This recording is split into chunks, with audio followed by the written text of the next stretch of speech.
Il est 8h17, Harry Sago s'installe. C'est l'heure de l'invité de France Bleu Périgord. Bonjour Harry. Bonjour. Et notre invité ce matin est Christophe Gontier, installateur conseil et dépanneur informatique à domicile. Bonjour Christophe Gontier. Bonjour. Alors vous avez sûrement écouté, comme David ce matin, les journaux de France Bleu Périgord avec des reportages sur les ventes de tablettes tactiles pour Noël. J'ai pas un mais deux experts ce matin sur ces questions. Alors vous êtes vous-même un peu vendeur, installateur, conseil notamment pour des personnes âgées. Ce qu'on constate, c'est que la tablette tactile, c'est plus seulement un achat pour les mordus d'informatique. Non, c'est pour tous, pour les enfants, pour les ados, pour les parents, pour tout le monde, quoi. Maintenant. Parce que l'an dernier, effectivement, il y avait les Samsung, les iPads qui valent aujourd'hui entre 4 et 600 €. C'est ce que disent les vendeurs. Mais cette année, on est tombé sur des prix 2 à 3 fois moins chers. Est-ce que ces tablettes low cost, est-ce qu'elles font la même chose que les autres ? Tout à fait, pour les gens qui veulent juste faire des recherches sur Internet, qui veulent juste regarder des photos, c'est très bien comme tablette. Hein. Donc ça pas la peine d'aller mettre 4 à 600 € si vous n'êtes pas informaticien. Selon les besoins, selon les envies, non, c'est pas la peine, non. À partir de quand on doit pousser la dépense ? Quand on a un usage un peu plus professionnel, quand on a un usage un peu plus complexe, on fait un peu plus de montage photo, des choses comme ça. On peut faire du montage oui, photo. Tout à fait, ouais. Ouais. Donc, mais sinon, pour aller juste sur les réseaux sociaux, regarder les photos du petit-fils, c'est pas la peine. Pas la peine du tout, non. On voit beaucoup de tablettes pour enfants. Alors, il y en a dans les rayons jouets. Et là, j'ai vu, moi, des achats de tablettes au Leclerc de Trévissac. J'ai vu des achats de tablettes pour enfants entre 80 et 100 €. Qu'est-ce qu'il vaut mieux faire ? Jouer ou une tablette, entre guillemets, classique ? Plutôt une classique, mais à un prix abordable. Vous avez des petits prix maintenant, donc tout va bien. C'est-à-dire que pour un enfant, on met combien ? Maximum 150 €. Maximum 150 €. J'ai vu des tablettes à 100 €. Qu'est-ce qu'on peut faire ? Qu'est-ce qu'un enfant fait avec une tablette à 150 € plutôt qu'une Fisher Price, par exemple ? Un peu comme les grands, c'est-à-dire qu'il va sur Internet, il peut faire ses recherches pour l'école, écouter de la musique, voir des vidéos et jouer. Et des jeux. Les applications pour les jeux sont chères ou la plupart sont... Il y a beaucoup d'applications gratuites qui sont donc téléchargeables directement sur la tablette. Alors la plupart des vendeurs disaient, bon, vous avez notamment Angry Birds par exemple, le grand classique, les gamins veulent avoir dessus. Il y a quand même des précautions à prendre sur les jeux que téléchargent les gamins ? Sur ce que téléchargent les enfants et en même temps ce qui vont sur Internet. Donc je conseille de protéger par un contrôle parental, etc.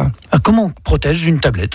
C'est très simple, il suffit d'aller sur son opérateur Orange, Free ou autre, qui permet de télécharger directement un logiciel de protection parentale. Et il faut que le père ou la mère ou l'oncle soit déjà un petit peu informaticien pour faire ça ? Non, pas du tout. Il suffit d'aller vraiment aller sur le serveur de l'opérateur, d'aller chez Orange Portail par exemple ou sur Free, et vous avez directement les petits logiciels téléchargeables facilement. Et à partir de ce moment-là, on le met sur la tablette. Il y a quand même un autre conseil que j'entendais les vendeurs répéter à chaque famille, c'est n'oubliez pas que c'est un cadeau de Noël et qu'un cadeau de Noël, ça doit servir le jour même. Donc qu'est-ce qu'il faut faire ? Les enfants. Oui, donc je conseille aux parents de charger leur tablette juste avant l'emballer le cadeau, parce que qu'est-ce qu'ils ont vu les enfants, c'est de suite de s'y mettre. Donc on déballe, on charge et on remballe et on met ensuite le papier cadeau. Tout à fait. La suite, c'est... Allez-y. Je peux juste vous interrompre pour rectifier quelque chose. C'est-à-dire qu'en fait, quand on a une tablette tactile, telle qu'elle soit, de toute façon, le contrôle parental sert peu, parce que pour acheter une application, il faut forcément un numéro de carte bleue et forcément un mot de passe. Donc déjà, l'application, elle est forcément achetée par les parents. Donc, même gratuite. Donc, il faut quand même mettre son mot de passe pour accéder au store, que ce soit au Google Store pour tout ce qui est donc, on ne donne pas Android, le code gamin, quoi. Ou pour Apple Store pour tout ce qui est Apple. Voilà. Donc, et à noter aussi que la différence entre une tablette sous Android ou sous Windows par rapport à une tablette Apple, c'est que l'enfant va prendre une tablette Apple tout de suite. Plus compliqué pour les deux autres tablettes. Ouais, voilà, c'est juste une étude qui a été faite par des centaines de chercheurs et quand on met un iPad dans les mains d'un enfant, il sait tout de suite s'en servir.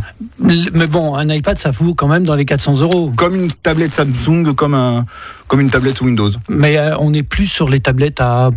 j'ai vu moins d'une centaine d'euros pour les enfants. Après, l'expert nous dira qu'il y a un problème aussi tactile, c'est-à-dire qu'on n'a pas la même qualité tactile, c'est même une autre histoire que de photos, que d'application, c'est une histoire de tactile. Tout à fait. Et le tactile n'est pas le même, hein, Pas du tout. Alors, voilà. sur iPad, il est superbe. Voilà, donc.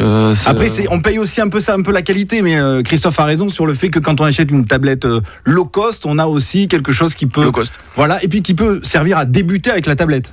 Ouais, c'est ça. Voilà, qui peut donner envie d'acheter une autre tablette. Et puis, pour un enfant, on n'a peut-être pas envie qu'éventuellement il fasse tomber une tablette à 400 Non, mais euros, quoi. il a bien dit, Christophe, hein, pour un enfant, on a tout ce qui est Lexibook, on a tout ce qui est toutes les tablettes qui sont, ça dépend de la tranche d'âge, quoi. Mais c'était à partir de 13 ans, ça devient compliqué. 13 ans, on commence les adolescences, on autre chose, bascule à la tablette, à la grosse tablette. Alors, le gros succès que j'ai vu pour les achats d'adolescents, c'était plutôt l'Arcos à 180-190 euros. Oui. Là, Oui. pourquoi parce qu'est-ce qu'elle a de plus que la tablette à 80 qu'on achète pour les enfants et de moins que celle à 400. Oula. Allez, Voilà. allons-y. Bon courage, Christophe. Bon, premièrement, Arcos, produit français, très bien. Donc vous avez l'avantage, Arcos a été longtemps un concurrent avec iPod pour tout ce qui est musique et vidéo. Et donc pour les ados, ça compte. Pour les ados, ça compte.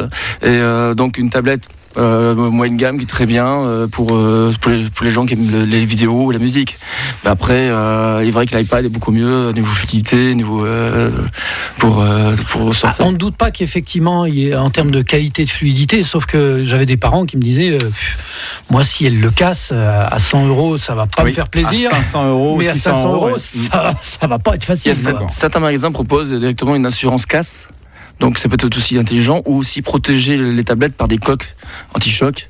Voilà, donc ne pas oublier les accessoires qui vont avec. Il y a des accessoires, à chaque fois, il faut on peut pas acheter une deuxième batterie. Non. Sur l'iPad, on change pas la batterie. Sur aucune des tablettes, de toute façon, je crois. Non oui, c'est ça. Et donc, vaut mieux protéger par une coque ou une sacoche que laisser en libre la tablette. Et la tablette, le gamin, on lui laisse la prendre dans son cartable ou alors seulement à la maison?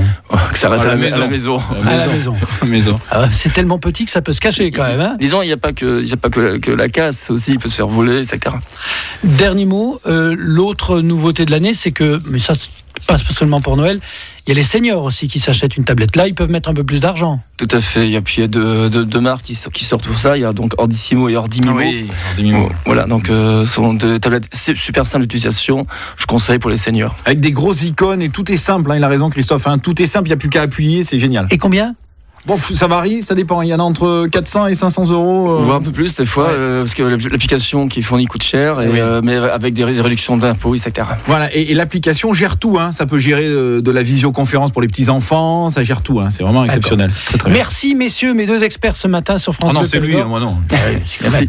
Bonne journée. Allez, merci Christophe. Et puis à noter qu'on fait gagner des iPads toute la semaine avec le petit jingle qui dit c'est Noël avant l'heure. Et là, je vais dire, parce que Patricia me demande... C'est seulement quand il y a le Stop, jingle. c'est fini. Mais le jingle est passé, c'est fini maintenant. Il faudra attendre le prochain jingle. Ça va sonner. Parce que là, ça n'arrête pas. Ah oui. Mais en tout cas, demain matin, tirage au sort pour le premier iPad à gagner sur France Bleu Périgord. Exactement. Et il y aura une chance sur 50, c'est bien. Un jingle dans la journée. Ah bien, on en aura plein. 5 jingles par jour. Et 10 personnes à chaque fois. Une chance sur 50. Donc après, on tire au sort entre 50 petits billets. C'est ça. Bon. Bravo, vous avez tout compris, Arissa. Vous êtes un expert. Hein. Non, mais j'ai posé la question. Vous avez une tablette? Non. Ah ben, ça viendra.